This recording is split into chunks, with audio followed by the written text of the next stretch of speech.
Title: The Transformative Dialogue Crew. TD Crew.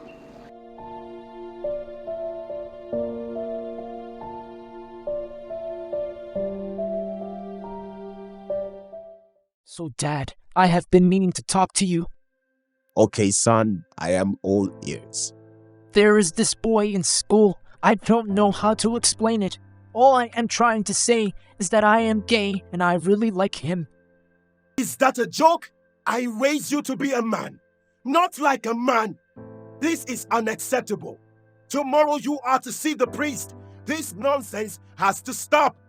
Gender and sexual minority, GSM, people in Kenya and globally are stigmatized, marginalized, and suffer persecution and discrimination.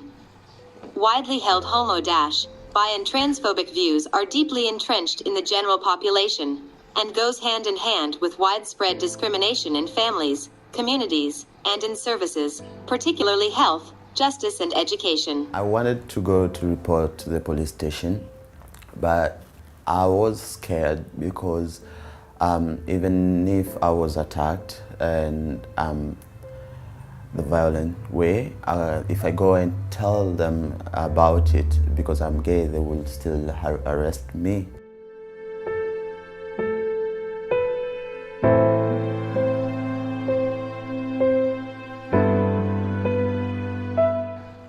This fundamental vulnerability and discrimination against the GSM people in the wider society, in legislation and policies, as well as the failure of the respective governments to advance the rights of GSM people, informs the overall goal of this experiment, namely the allied institutions/individuals are transformed and are accepting of sexual and gender diversity, and ensure equal rights for GSM people.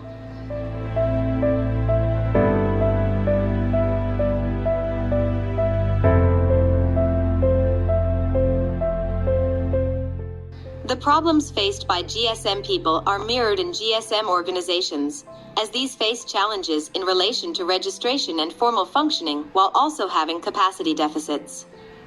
Most GSM organizations are small, operating independently with small constituencies, and often one or two people do all the work because of donor dependency. These kinds of organizations are always fragile, and adding the hostile and volatile context, the fragility is amplified. They've attacked outreach workers and peer educators, and they've gone door to door and looked for gay people and chased them out simply because of who they are. Yet, GSM people look to these organizations to be the drivers for achieving acceptance and equal rights. At the same time, potential allies and supporters, and particularly CSOs undertaking human rights work, generally ignore or provide limited assistance to GSM rights and causes. There is a general silence on the inclusion of rights for GSM people in the broader discourse of human and sexual rights. Key stakeholders especially are influential yet very vocal in their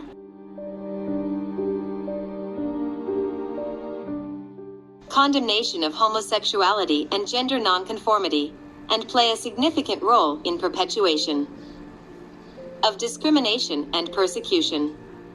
This scenario informs the main reason of this experiment, which is strengthening allies in the coastal region of Kenya to promote equal rights for GSM people at the coastal region level.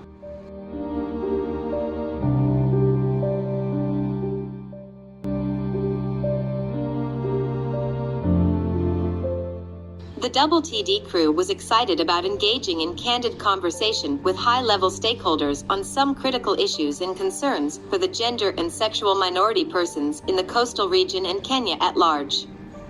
We were nervous about the fact that these individuals, duty bearers, that we look forward to engage are attached or aligned to a particular institutions or bodies mandated to work or protect all Kenyans, and some of those might, within themselves, have retrogressive individuals.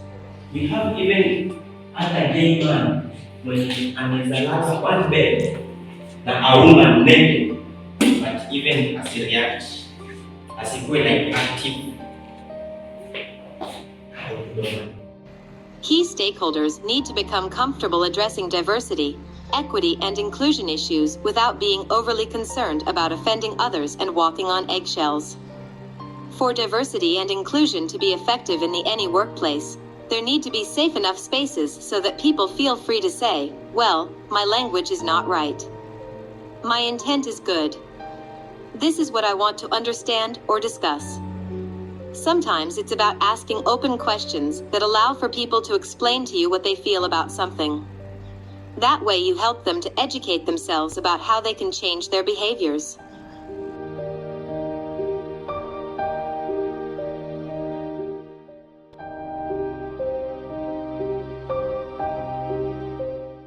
As part of our experiment, our transformative dialogue will center around some of the existing facts undermining the progress of inclusion of the GSM persons, especially the institutionalized gaps connected to personalities in embracing diversity and equality. The experiment might be considered failed if we do not get honest reflections from the targeted key allies in making sure that the existing gaps reflect honest reflections. As such, we will, through the conversations held in this dialogue, identify specific areas that would call for deliberate institutionalized interventions in the future based on the different categories represented, for example, healthcare systems, judicial system, police, and faith systems. Week 3 Reflections. What has surprised the transformative dialogue crew so far?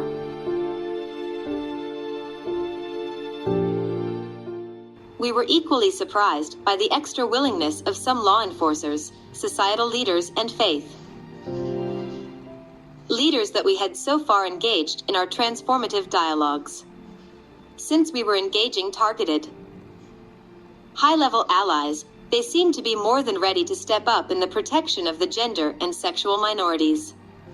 There has been a lot of conversations around the GSM community, especially after the recent increased targeted killings of community members as well as the vibrant election campaigns.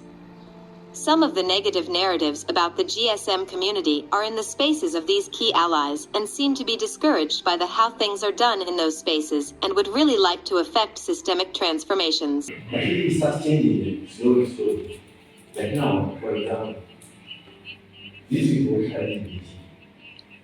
They don't attend the mosque. Someone on the share for you. These people come to our session, they are fought among themselves. It's a criminal offense. Lakini yeye anakuja report kwa mfano kama amepigwa. You don't turn him. You accept him. Na utamkataza kwa report kama kupasui kesi yake. But they mostly seem to be agreeing that it is not a walk in park being an ally. It comes with a lot of struggles, expectations, disownment, detachment, and standing firm into that which they believe, which is in this case humanity, kindness, and kicking in empathy to the most vulnerable and marginalized within the society.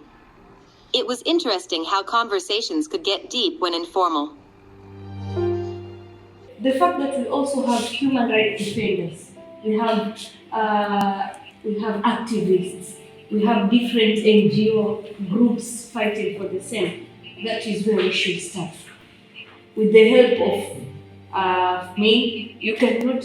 You cannot religious leaders. You can never change what is in the books. Especially when it comes to my religion. It's very hard. You can never change. But society, for instance, public participation ya kila mmoja. Kwenye public participation yako unaita wale. They also air their views as people. Sasa wao ukiwa ile reaction unaiona kuanzia pale. You don't just start walking, you crawl first. Easy public participation for the Religious leaders are very influential in the society. Some of the statements made by some religious leaders have led to stigma and discrimination and to some extent intensive attacks towards the GSM community. Most GSM persons look forward to finding solace in worship spaces, which at some point it's not the case due to the stigma and discrimination that they receive in these spaces. Imeleta aibu kubwa na Mwenyezi Mungu anakataa katika dini yake kwamba hataki vitendo kama hivi ambavyo hata mnyama hafanyi vitendo kama hivi. Some of the feedback we have received from both the GSM community and the essential service providers is that the denial of these services is based on their faith, cultural values, and religious beliefs, confirmed by their religious leaders. Most of them quoting the Bible and the Quran verses that condemn the GSM rather than following their own professional values and instructions.